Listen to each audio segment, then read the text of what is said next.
TechInter avec Python. Donc, aujourd'hui, je pense à notre 5e vidéo sur TechInter Python, qui est un module qui permet de créer des interfaces graphiques. Donc, aujourd'hui, nous allons passer au bouton. C'est quoi un bouton? C'est tout simplement un élément sur lequel on pourra cliquer.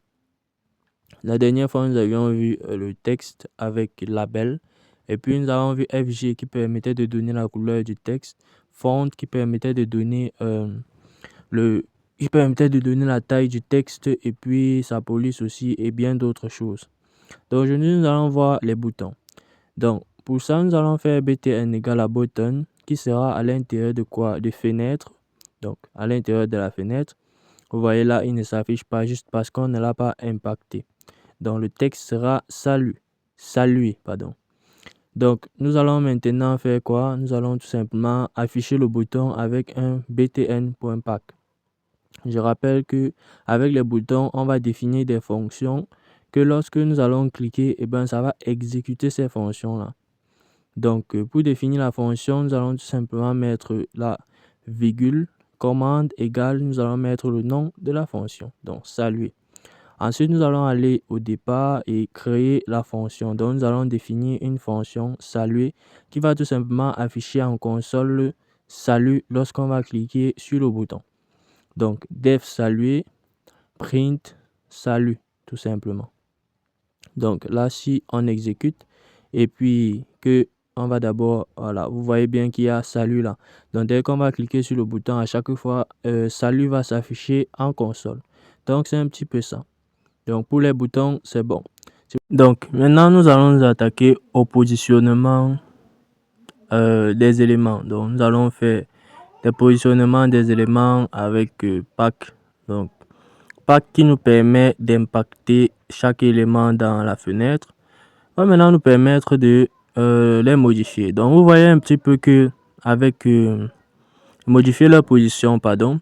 Vous voyez un petit peu que avec juste un pack simple, tout est centré et puis ça va du haut vers le bas. Mais on peut bien changer ça. Par exemple, si on met un site au bottom, au bouton, vous allez voir que le bouton sera par défaut en bas. Donc, il ne sera plus au même endroit. Puis, si on met un page de 5, donc le page, ça permet juste de faire un espacement vertical. Donc là, vous voyez que si on met par exemple 18, vous allez voir qu'il y a un bon espacement entre le bas et puis le bouton. Donc maintenant, si nous mettons plutôt left, vous allez voir que l'élément va à gauche. Et si nous mettons un page X, ça va maintenant faire en sorte qu'il y ait plutôt un espacement horizontal. Donc c'est un petit peu ça avec le positionnement. Donc maintenant nous allons nous attaquer à autre chose, les zones de saisie avec entry. Donc entry qui permet juste de créer des zones de saisie. Donc pour ça, qu'est-ce que nous allons faire? Nous allons venir ajouter une zone de saisie dans notre code. Je rappelle que tout ceci, nous l'avons commencé bien plus tôt avec d'autres vidéos. Donc on va faire une zone égale entry qu'on va mettre à l'intérieur de quoi? De fenêtre. Ensuite, qu'est-ce que nous allons faire? Nous allons tout simplement l'impacter avec zone.pack. Donc, nous allons l'impacter. Maintenant, qu'est-ce qui va suivre? Ce qui va suivre, c'est que nous allons tout simplement d'abord tester. Vous allez voir qu'il y a bien là une zone de texte. Donc là, on va lui mettre un petit peu dit pour que ce ne soit pas trop collé au texte. Donc, voilà un petit peu l'espacement. Maintenant, ce que je vous propose de faire, c'est de récupérer le contenu de notre zone de texte et de l'afficher en console.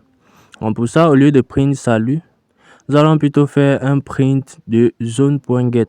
Avec get, on récupère tout simplement ce qui se trouve à l'intérieur de notre zone.